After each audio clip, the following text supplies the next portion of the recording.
Deməli, hal-hazırda Xətai rayon NZS qəsəbəsində. Bu evi çox adam bağa gördünüz. Deməli, 6 sotda 4 otaq evimiz satışa çıxarılıb.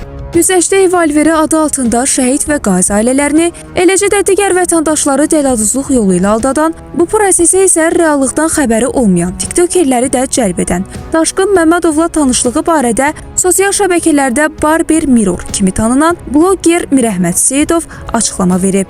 Patrulaz xəbər verir ki, TikTokda fəaliyyət göstərən Daşqın Əmlak Ofisi adlı səhifə və onun rəhbəri Daşqın Məmmədov vətəndaşlara güya münasib qiymətlərlə mənzil təqdim edəcəklərini vəd edərək, onlardan öncədən külli miqdarda, bəzi hallarda 60 min manata qədər pul alıb. Aldadılan şəxslərin bir qismi ödənişi rəsmi sənədlə, digərləri isə heç bir hüquqi əsas olmadan həyata keçirib. Ən diqqət çəkən məqamlardan biri isə bu prosesdə TikTokda Barber Mirror səhifəsi ilə tanınan bloger Seyidov Mirəhmət Nasiroğlunun da yer almasıdır. O, sözü gedən mənzillərlə bağlı çəkilən reklam videolarında iştirak edib. Hətta məsələ ilə bağlı şəhid və qazi ailələri ilə çəkildiyi görüntülərini də səhifəsində paylaşıb. Seyidov sözü gedən şəxslərin onu da aldatdığını, şəhid ailəsinə təmənnasız ev verməklə onu da inandırdıqlarını qeyd edib. Mən o şirkətin ev verdiyi çəkilişlərdə iştirak etmişəm. Əslində mən də zərər çəkənəm deyə bloger Barber Mirror bildirib. Patrulaz açıqlamasında Seyidov Mirəhmət Nasiroğlu dələduzluq yolu ilə pul qazanması iddia edilən Daşqın Əmlakla necə tanış olduğu barədə məlumat verib. Onun sözlərinə görə Daşqınla tanışdığı 6 ay əvvəl xərçəng xəstəsi olan bir şəxsə faizsiz ev verilməsi məsələsi ilə başlayıb. Həmin vaxt Mirəhmət bu hadisəni işıqlandırmaq üçün dəvət olunub. Hər kəs salamlayıram. Bu Daşqın Əmlak haqqında bir açıqlama verim. Daşqın Əmlakla bizim tanışlığımız necə olub? Daşqın Əmlak günlərin bir günü, bildiğimdə 6 ay öncə mənə zəng elədi ki, bəs qardaş, belə bir addım atıram, müsbət bir addım. Dedim, nə addım? Dedi, bəs qüsurlu bir xərçəng xəstəsi olan bir insan var, ona ev verirəm, faizsiz. Bunu bir dənə işıqlandıraq. Mən də gördüm ki, təbii ki, kimi dəvət eləsə, həmin insanlar gedəcək. Bugün də hamı blogerlər şey eləyir ki, blogerlərə görə evi alıbdır, blogerlərə cəmaət zərər çəkibdir. İndi kimsə gedibdir, masa arxasında video çəkilişlə pul veribsə, onun məsuliyyətini biz daşıyası deyilik.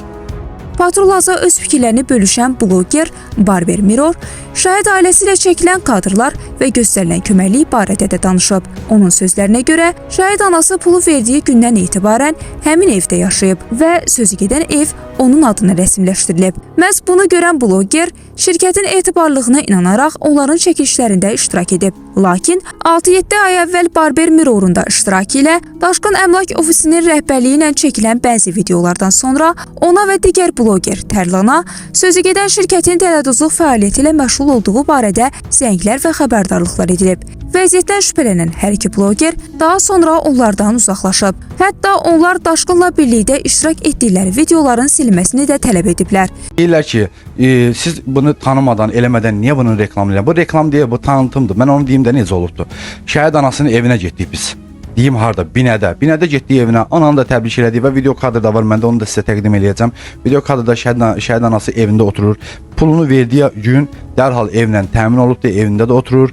Bütün ödənişlərini də bizə göstərib, evdə onun adınadır və bunun özü inandırıcı bir üsul idi. Biz onu gördük.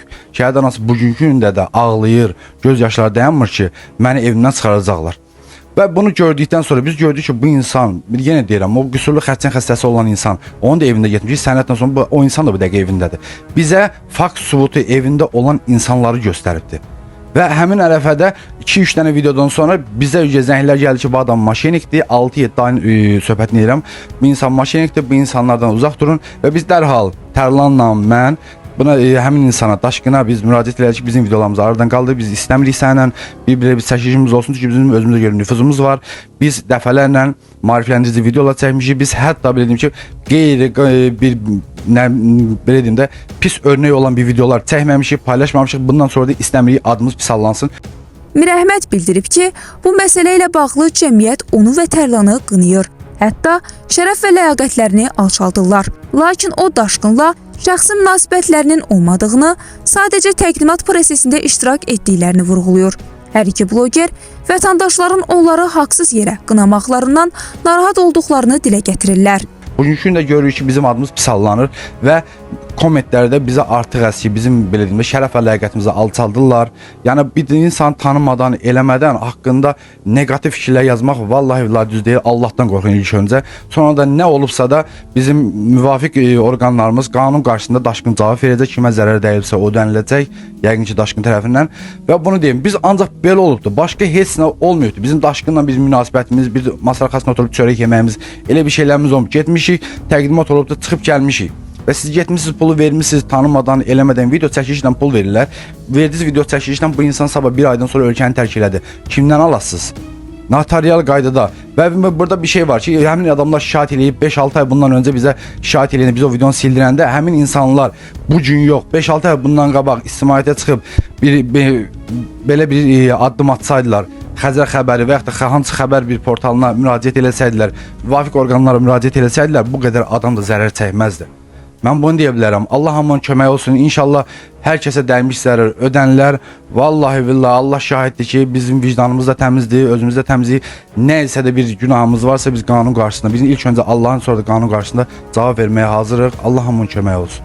Qeyd edək ki, uzun illərdir kirayədə yaşayan və bu cür güzəştli ev təkliflərinə inanaraq ümid bağlayan sadə vətəndaşların etibarını puç edən Daşqın Məmmədov artıq polis əməkdaşları tərəfindən saxlanılıb. Onun barəsində Xətai rayon polis idarəsində dələduzluq maddəsi ilə başlanan cinayət işi üzrə istintaq hərəkətlər aparılır. Onu da vurğulayaq ki, o saxlanılmazdan əvvəl verdiyi açıqlamada vətəndaşların şikayətlərinə baxılacağını və ödənilən pulların geri qaytarılacağını bildirmişdi.